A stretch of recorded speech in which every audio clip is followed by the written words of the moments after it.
Okay guys, mabuhay maligayang pagbabalik sa aking YouTube channel. Ayan nga, bumaha ng congratulations and best wishes sa Instagram account ni Sofia Andres. Of course, ang bongga-bongga nga dahil mali ang akala nila. Kasi ang dami-dami talagang congratulations, best wishes, mabuhay ang bagong kasal. Pero nakita nyo naman ang location, Madrid, Spain, di ba? Pag tinignan nyo sa Instagram niya. So, ayun nga, rumampa lang naman talaga siya. Hindi naman sila kinasal ni Danielle Miranda. So, ang bongga-bongga. Nakakatawa lang kasi kung sa bagay talaga, sa unang tingin talaga, pag iisipin mo talaga na wedding na nga yun. So hihintayin mo lang yung mga ibang details pa or ibang photos pa. Eh, di ba?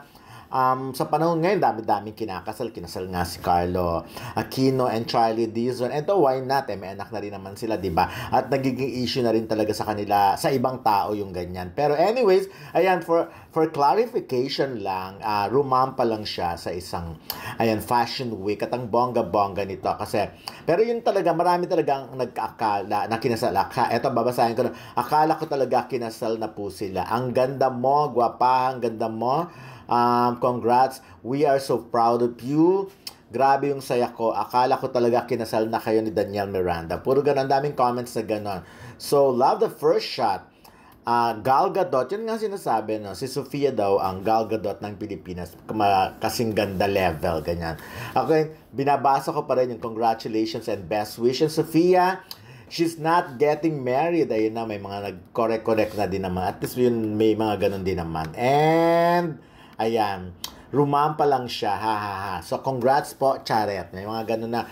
But so, yung isang picture na tatlo sila, sabi nga ng isa, the lady in the last photo next to Amba is Isabel Presley, Marchones of Grignon Verdad, question mark, mother of Enrique Iglesias, question mark. So, at sinagot naman ng yes, that's her. Diba? Ang bongga-bongga naman ng mga pinupuntahan talaga ni Sofia Andres. Talagang ayaw rin magpatawad. Sabi, alta sociedad. So, yung mga ganyan. But anyways, kagwapa mo, Jewel.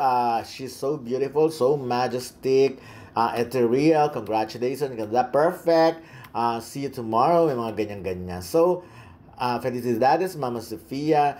Kasama mo yun, Mama ni Tamara. Ayan, beautiful. My daughter said that you're a princess.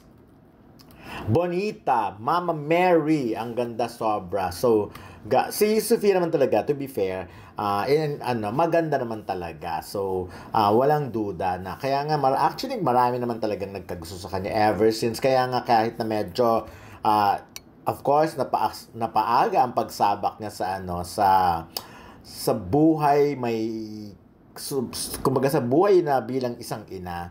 So, hindi naman natin mabiblame. Because, that's it na in love Pero anyways, yun nga nung in-interview pa namin. Actually, madalas namin siyang ma-interview nun kahit nung sila pa mag-tandem ni Diego Loizaga. And then na-interview namin siya sa Regal. Of course, madalas because gumawa siya ng pelikula sa Regal Films. At ayun, may mga, sabi ko nga sa kanya, ang ganda-ganda niya. Pero may mga nag-a-advise sa kanya na medyo mag-experiment din sa sarili niya. Kasi para at least, di ba sa showbiz kasi, na madaling pagsawaan ng mga tao ang artista pag walang nakikitang bago sa kanila. Dapat marunong silang i-reinvent ang sarili nila. That's why kahit yung ibang magagaling na singer, nagtataka tayo bakit nawawala silang husay-husay naman o ibang mahusay na artista. Kasi nga, ganun yung dating. Wala silang tinatawag na yung parang lapitin sila ng kumbaga, hindi ko masabing it factor kasi lahat naman sila magaganda, pero kaya lang yung quality talaga na parang hinahanap nila. Like for example, si Jeneline Mercado, kahit na alam mong nagkaanak na noon, nagkaanak pa ulit, may asawa na, pero pinag-uusapan pa rin siya kasi ganun talaga, showbiz at artista ang dating talaga.